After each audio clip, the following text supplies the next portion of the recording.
Let me start by, first of all, thanking the Community Advisory Council for inviting me to present to you today. My name is Eric Veium.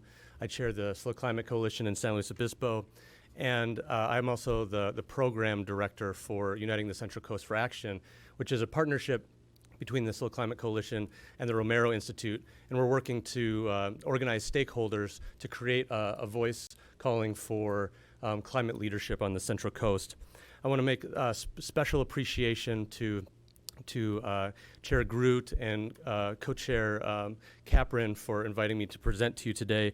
And I also want to thank our Community Technical Working Group for their dedication and support in developing this presentation.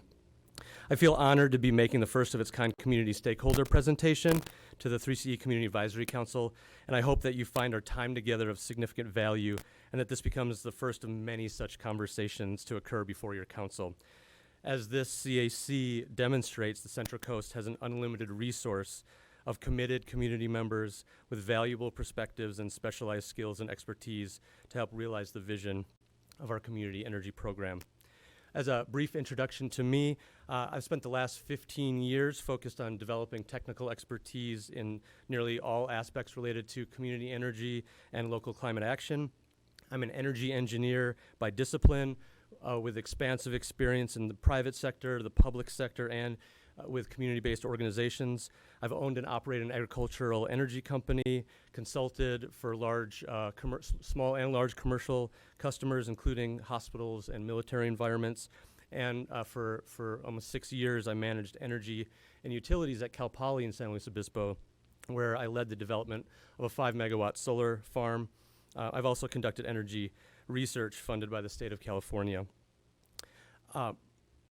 Just to share with you briefly about how I think, I'm a systems thinker and I'm very analytical. I am of the sort of mind that is interested in solutions that work for people and for planet, and I'm continually challenging assumptions and questioning the conclusions that I arrive at to revalidate the analysis. And so that is the underpinning for the presentation that I'm making for you today around distributed energy resources and the opportunities that they present for Central Coast community energy and the communities and people that our program serves. So let's start by creating a little context, asking the question, why did we create our community choice energy program?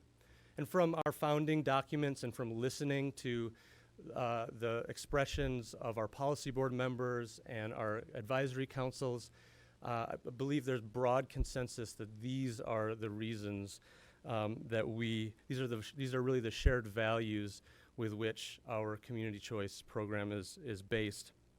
And that in this presentation, I hope to demonstrate that how DERs present significant opportunities to realize these shared values. And again, DERs being distributed energy resources.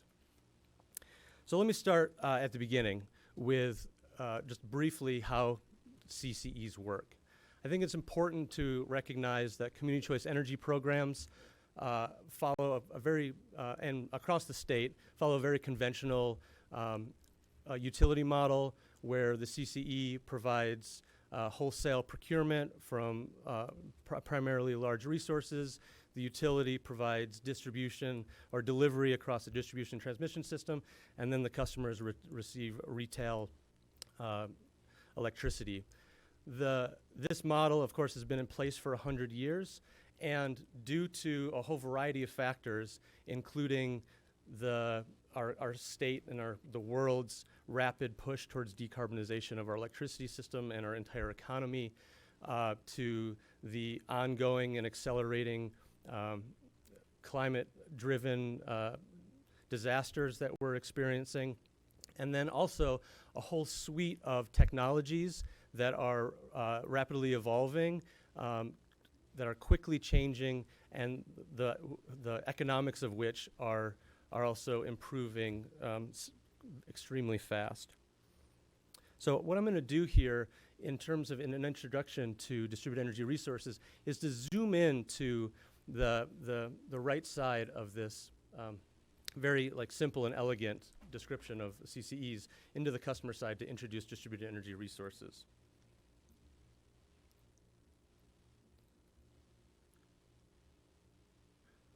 So as you can see, there is a transition that's occurring, an evolution of the energy economy, whereby customers, communities are taking a more active role in participation in the energy economy. As this slide demonstrates, you can see that there is an interchange occurring between the customer and the community and the broader utility, and that there's also a diversity of technologies, distributed generation. When oftentimes we think about DERs, we think about rooftop solar. While that's a significant resource, there are numerous other distributed generation resources that we all should be aware of, including wind. Having driven up the Salinas Valley today, I got to experience that. Biogas, solar, thermal, combined heat and power, and others. And then also a variety of different energy storage technologies, and then other DER elements.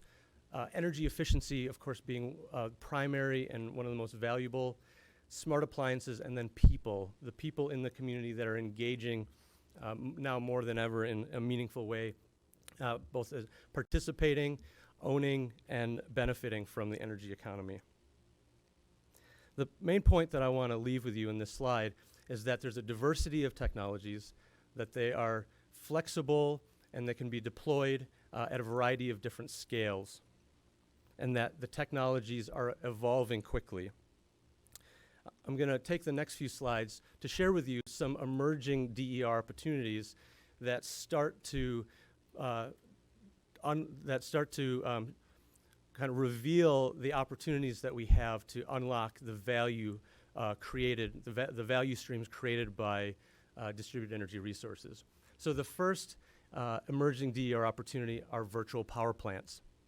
And virtual power plants essentially is a partnership. It's a partnership between, in this case, homes and the Community Choice Energy Program, where the residents have battery storage, they have an electric vehicle, they have solar on their roof, they have a heat pump, hot water heater, and they have and all these devices are smart and connected, and the Community Choice Program partners with the customer that has these smart loads and aggregates and networks these devices together in a way that allows the Community Choice Program to control those devices in a way to optimize benefits for the customer, for the Community Choice Program, and for the grid as a whole. For example, to make sure that we're not operating devices during the high peak when energy costs are most expensive or when they're dirtiest. The underlying technology is what's a software system called a DERMS, a Distributed Energy Resource Management System. And again, we'll dig into a case study where this is being implemented, actually activated this month in California. The second emerging DER opportunity are microgrids. And microgrids enable portions of the grid to disconnect and island and operate independently in the event of a grid outage, or operate in a hybrid mode where they're providing support within that section of the grid where there may be reliability issues or energy quality issues, like at the edges of the grid, like we find in agriculture or in oftentimes rural communities.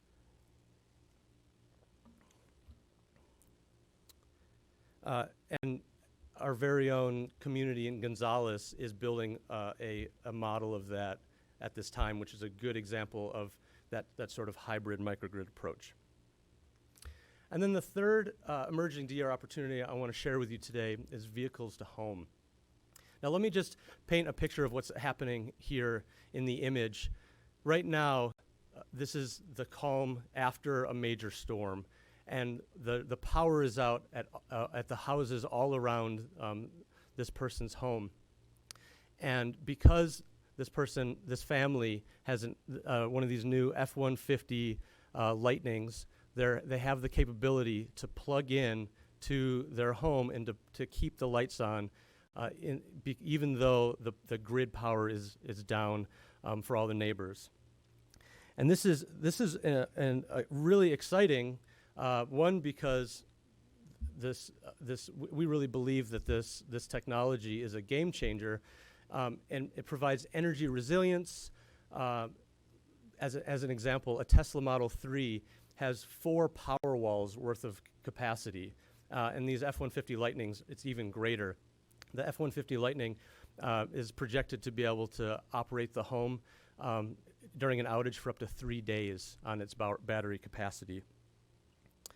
And as we know, with the accelerating climate crisis, here and elsewhere, storms, disasters from wildfire, this is going to become an increasingly common experience for folks. And ideally, we want to move towards resilience and reliability at the community scale, but for the time being able to provide safe havens, like this home, to be able to provide a safe haven for their neighbors or community centers or other sorts of energy resilient facilities that can allow vulnerable populations safe haven in the event of these types of disasters. And so just as a point of reference, a professional colleague of mine estimates that the electrification of transportation will create a sufficient battery storage that is 30 times California's peak load. And so there's a huge resource here that is being deployed quickly that it's going to be valuable to start thinking about the opportunities that these create for our communities. So let's talk about that. Opportunities created by distributed energy resources.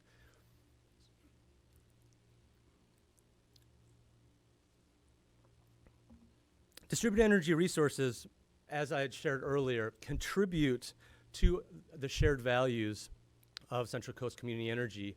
And it's through these value streams that we can realize the benefit of distributed energy resources. Now, distributed energy resources can create values for the customers, for the community, and for the Community Choice Energy Program. Let me give you some examples. Looking at this list, there's a lot here on this list. There's a lot to unpack. Value streams, there are some that are quantifiable. There are some that are quantifiable but harder to quantify. And there are some that are intangible. Let me give you some examples. So cost savings and increased revenue, those are the sorts of value streams that are quantifiable. Thinking about from the perspective of the Community Choice Energy Program, using the virtual power plant, having access to control loads at the customer site and in partnership with those customers provides the opportunity to reshape the system load or the program load, and that creates the opportunity to reduce overall costs, to reduce resource adequacy obligations and those cost exposures. And then for a customer in their home, investing in energy efficiency, having rooftop solar, having an electric vehicle that you're able to power on site, all of those distributed energy resources are a source of cost savings. And of course, if you imagine all of the economic activity that goes into the sale of vehicles in the region, the installation of all these different battery storage, rooftop solar, heat pump, hot water heaters, all of that drives economic activity that increases tax revenue and has a multiplier effect. That's all happening within our communities. There's a lot more to explore here in terms of value streams and how we can both quantify them and unlock those. So I'm going to transition now into sharing with you a snapshot of distributed energy resources in Central Coast Community Energy Territory. So what this slide is communicating to you is the amount of, in general, distributed generation, but initially existing distributed solar. So in 2021, there'll be over 300 megawatts across 38,000 projects valued at over $1.3 billion in economic activity, just direct economic activity, not indirect or induced, through through distributed solar. And what that looks like is on our homes, on our businesses, on our vineyards and farms. That's the solar.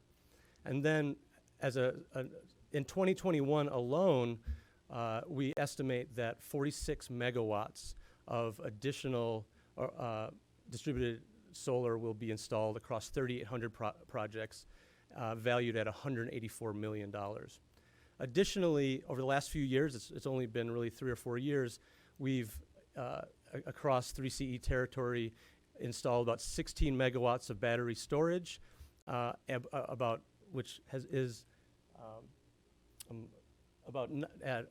1,900 projects. And then beyond that, there's about 50 megawatts of additional distributed generation. And what that looks like are larger solar facilities, the wind that we see, or biogas like we would see at our wastewater treatment plants or at the landfills. And so in total, we're approaching about 400 megawatts of distributed generation within 3CE territory. And I just want to use this as a point of comparison in relative to a large-scale project. This table I took off of the 3CE website, and it's not quite up to date. I think we've contracted for some more projects. But as of the time of this table, you can see that the project sizes that we've contracted for are 50, 60, 70 megawatts of resource. And so every year we're installing, looking forward, 50 megawatts per year of new distributed solar with storage ideally, and that adds the equivalent of a large-scale solar project every year. And so that's a significant addition, like we're building a new large-scale project every single year within 3CE territory. One other point that I'll make, if you look at the overall amount of distributed generation, there's approximately 400 megawatts. If you look at the total, like that is at the magnitude of the contracts that we've signed for our larger scale projects. So my point here is that the distributed generation is being able to be deployed quickly and at a scale that makes a difference, and is currently making a significant difference within our region. This slide tells the story. So I used Google's project Sunroof, and using an adjusted calculation for 3CE territory, found that there's enough rooftop solar potential within 3CE territory to meet all of 3CE's 2022 electricity demand. And not that we're going to be able to unlock all of that technical potential, but this is just one resource.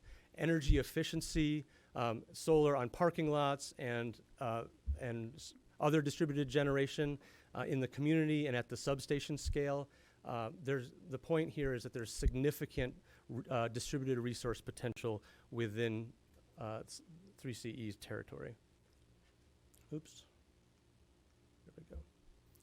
And then finally, I'd like to share with you a snapshot of distributed energy resources over time. So currently, let me make an important distinction for you. The pie chart represents the total consumption of energy within 3CE territory.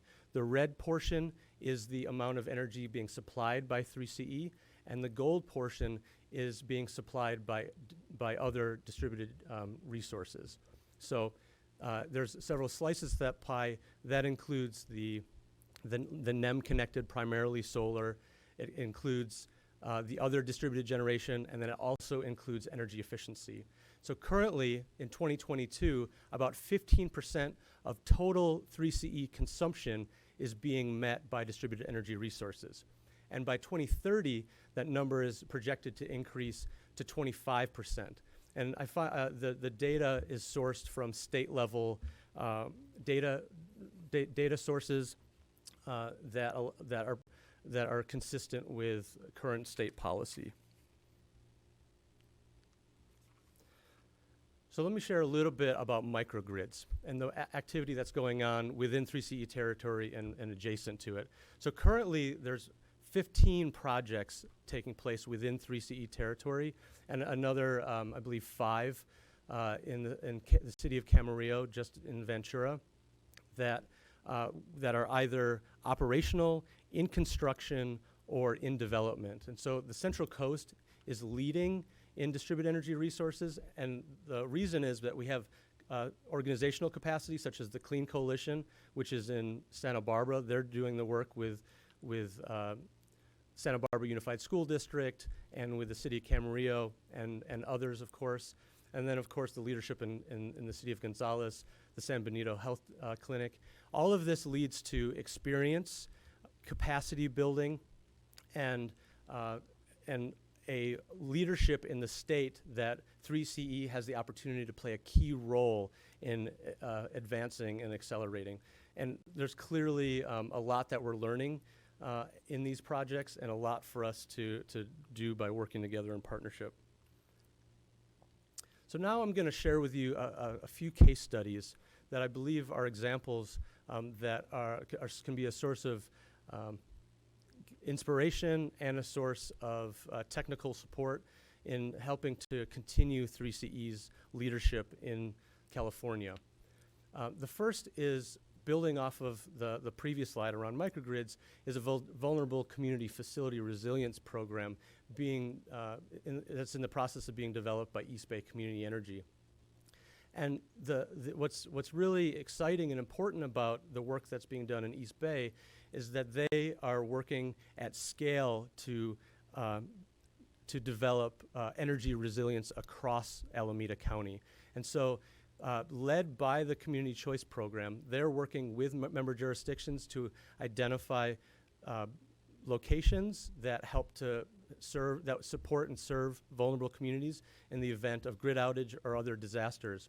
And they're in the process of aggregating between 150 and 200 facilities, and then they've developed what I would consider a groundbreaking contracting and procurement approach that allows them to contract, to put the portfolio of projects out to bid, which simplifies, first of all, which allows us to achieve scale in reducing cost, which allows us to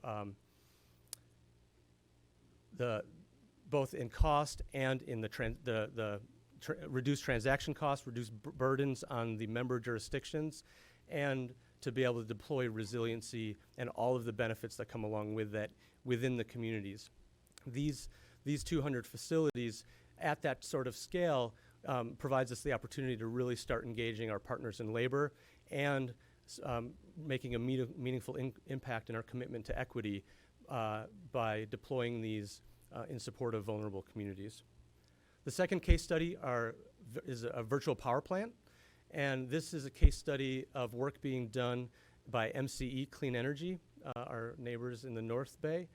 And the virtual power plant, which I mentioned earlier, so they're in the process of deploying battery storage at solar customers, both new and existing solar customers, prioritizing lower income customers, and using those batteries connected through this virtual power plant. As I mentioned earlier, it's their software and communications platform that allows MCE Clean Energy to connect to the devices and to use that to manage the load shape, reducing costs for all customers and providing resilience for lower income customers. Another really important piece of this case study is the program ecosystem that supports it. As I said, it's prioritizing vulnerable communities. There's a workforce development component that's also prioritizing underserved communities. There is a local business and contractor hiring. There's financing that they're bringing to bear, including significant funding from the state incentives. And of course, they're able to deploy distributed energy resources and connect that through this virtual power plant.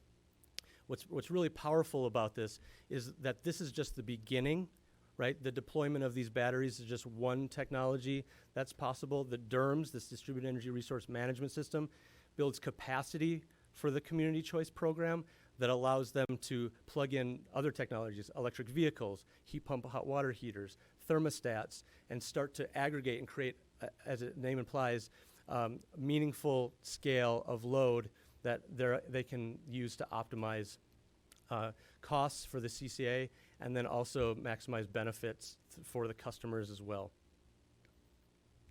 And then the final case study is really exciting and close to home, and this is a multifamily farm worker housing integrated retrofit. This is work that is done by the Regional Energy Network that serves the southern part of our district, and with People's Self-Help Housing, an awesome organization that's helping build affordable housing with people. And the project is the largest of its kind in California, and is retrofitting retrofit 200 units of farm worker housing in Santa Maria across 3 facilities. And what's important about this is it's done in an integrated way that included energy efficiency, electrification, smart appliances, and solar. And that allows us to unlock deeper decarbonization, again, serve our commitment to equity,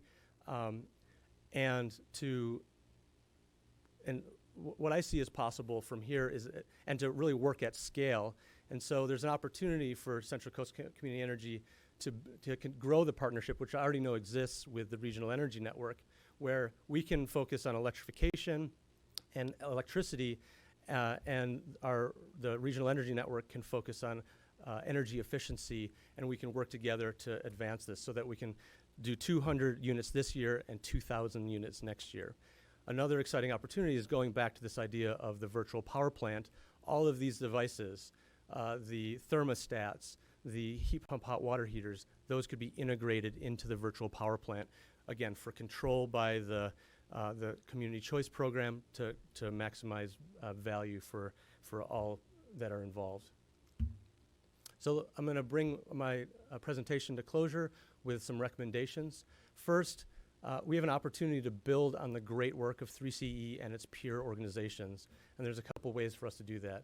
One is to accelerate the residential battery and DERMS pilot, which is currently included in this fiscal year's program suite, into a full program. There's just so much great work that's been done by East Bay Community Energy, and they're years ahead of us, and so we have an opportunity to draft with them, learn from them, and to build a full program. Excuse me. In this case, this is with MCE Clean Energy. So this initial recommendation is building on the great work of MCE Clean Energy with their DERMS, again, which is the first of its kind in the nation deployed by a utility that's just operational this month. And so we have an opportunity to draft with them, to learn, and to start unlocking distributed energy resources to the fullest, the value streams of those resources to the fullest extent possible. The second recommendation is evolving our uninterruptible power supply fund into a full vulnerable community and critical facility resilience program. Again, building on the great work of East Bay Community Energy and working at scale within Central Coast Community Energy territory to deploy energy resiliency at critical facilities in support of vulnerable populations and our communities. And then third is to grow the partnership with 3C REN and others to rapidly scale this multifamily integrated retrofit program, integrate it with our DERMS and virtual power plant. And I said, they did 200 in this last project. Let's work with them to do 2,000. The next recommendation is to continue an ongoing conversation about distributed energy resources. The technology and the regulatory landscape is rapidly evolving, and this, in order for us to stay on the edge of this major transformation of energy, of our energy system, we need to continue this conversation. So let's create structures that allow us to do so. Third is protect the sustainable growth of distributed solar. I've linked in the presentation a letter that was sent by San Diego Community Power, where their Community Advisory Council unanimously adopted a resolution to send a letter to the governor and the Public Utilities Commission to say distributed energy resources, distributed solar is important, it's valuable for our community, for energy resilience, and for all the other reasons that we've talked about. Let's support this continued sustainable growth. And then finally, is let's set a goal. Let's set a goal around our distributed energy resource, the progress that we make. As I had mentioned earlier, it's projected that 25% of consumption will be met by distributed energy resources by 2030. That's not a given. We have an opportunity by setting a goal to go through a process where we really have thoughtful engagement to identify and quantify the value streams.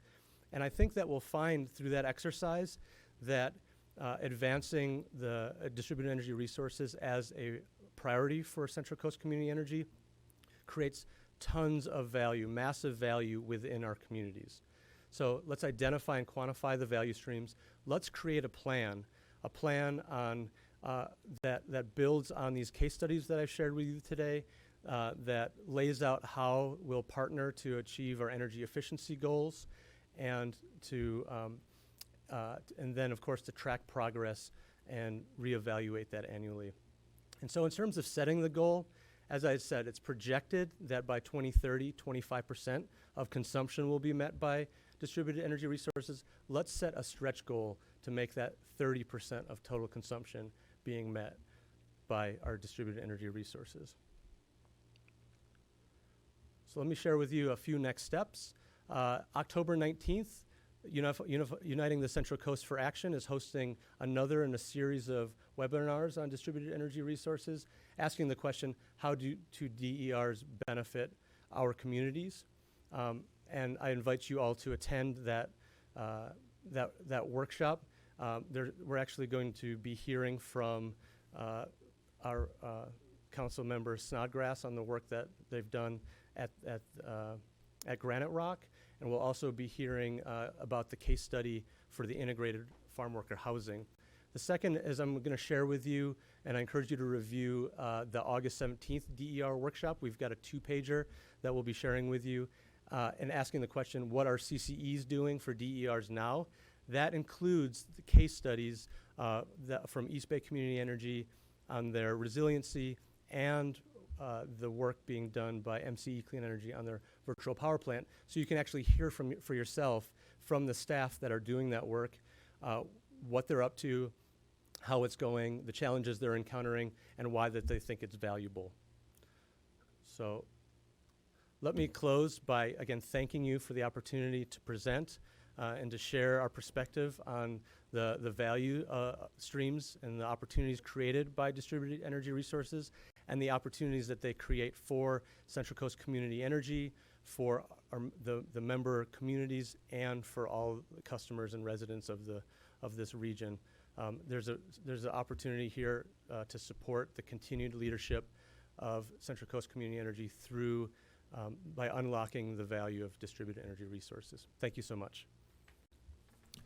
All right, thank you, Eric, for the presentation. That was great, and you covered a lot of ground there in 30 minutes. Appreciate it very much. There was one question in the chat about sharing the link to the upcoming workshop. If you could do that, either provide it to myself or Ms. Vowell, and we'll get that out to all the CAC members so that they have that link. Thank you very much. We'll do so. Any questions from our council members? And I'll remind everyone this is not an action item. We can make comment and ask questions. Anybody online? Yes, go ahead, Councilmember Snodgrass. So Eric, the statistics that you showed, do they include behind the meter projects or just in front of the meter projects? The statistics, I'm happy to answer your question. The statistics around that showed the 313 megawatts of distributed solar, that's primarily, that's all behind the meter solar and batteries, of course. Yeah.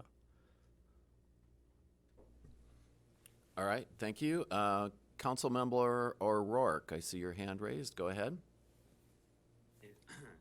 Thanks, Chair, and thanks, Eric, for that presentation. That was really wonderful. We're not hearing him. Oh, really? I'm unmuted. Yeah, we can. We barely can hear you, so it's probably a microphone issue on your end. No, there we go. We've got you now. All right, we'll go with this. Sorry. Thank you, Eric. That was really great. I wanted to share something that I saw recently, a study from a consulting firm called M Cubed that's slightly parallel to this. They found that specifically in the Los Angeles area, that in the last year alone, their backup diesel generator stock across the whole county, the set of counties there, increased by 2,500 plus generators in the last year alone. That's a 22% increase from their total stock, which adds up to almost a couple gigawatts of energy. They didn't look at San Luis or our territory specifically, but there's every reason to think that similar increases are happening across California and backup generation. And I think that just shows that whether it's backup generation or behind the meter, actively used generation, energy resilience is something that is in high demand now, especially with, uneven power prices, we'll say. So I think that just speaks to the importance of focusing on DERs, because they are here to stay and they are incredibly valuable. And then I just wanted to make one more comment on the underserved communities, the community that we have. We're mostly focused on feedback gathering and gathering representation, which you'll hear about later. But I think that this really speaks to the importance of including these sorts of initiatives in our programs, in our rate structures, to really address underserved communities. We need to think about it holistically. And I think, again, Eric, you showed some great data about how this can be done in a really constructive way. So I really appreciate your presentation. Thank you. All right, thank you, Councilmember O'Rourke. And I'll go next to Councilmember Byron. You have your hand raised. Go ahead. Thank you, Mr. Chair. First, I'd like to really thank the chair and the vice chair for bringing this presentation to the CAC. We do have a tremendous wealth of expertise available in our community or our service territory. And Mr. Veium certainly showed that. The educational and expert perspective outside of our staff's capabilities is a breath of fresh air. We rely on the staff tremendously, but there's just so much information available, and I welcome more of these in the future. I do also really want to thank Mr. Veium for making the trip to Monterey and presenting to us this afternoon. Two more things. One is, it's just amazing to me when you think back that IOUs who've been serving us for over 100 years, of course, they may not have had all the tools that are available to us now, but they've never taken these kind of opportunities to serve customers. And that's a big distinction of community choice aggregation. So I know I bring this up occasionally, but I just want to underscore, this is the strength of CCAs, that we can do things that the IOUs either haven't been permitted to do or don't have the interest in doing with their ratepayers. So I'll end with that. Thank you, Mr. Veium, for being here. Thank you. All right, thank you very much. Any other council members with comments? Vice Chair Capering, go ahead. Thank you, Norm. And thanks very much, Eric, for that very thorough presentation. I just had a couple of comments. I think the thing that resonated the most with me from your presentation was what you said about continued ongoing conversations about DERs. I think the energy market and the regulatory climate is so dynamic right now, and will continue to be over the years, that we just need to always be on the forefront of looking at what's possible and looking at what's changed. And the California statewide climate goals, if you look at those, they're projecting a steady increase in the rate of increase of DERs and rooftop solar. That's kind of baked into the state's climate goals at this point. So it's not inevitable, but that's likely to happen. And I think we should be looking at how we can make that a positive development for 3CE. And that's a challenge. It's not easy, but I think that's what we should be doing. And I also think that our regulatory team should be working on the statewide level and with the CPUC to work on getting the regulations changed so that DERs get credited for whatever reduction in transmission requirements they create, which is a huge value. You look at your PG&E bill, and 3/4 of it is transmission. So, you know, as much as that can be done locally, and it's not going to do away with distribution charges, but it's going to potentially have some significant reductions in transmission costs. So thank you very much, Norm. Great, thank you. And not seeing any other hands raised, I'll echo what everyone on the council has already said and not repeat it, but I too think there's a tremendous opportunity for incentives by looking at what those savings in transmission costs really mean and how we can really promote public-private partnerships with DERs. So I really thank you for the presentation, Eric, and the drive time up here. Really thank you for that. And that was our first presentation as CAC, so you did a great job. Thank you very much. Great, thank you. Thank you both.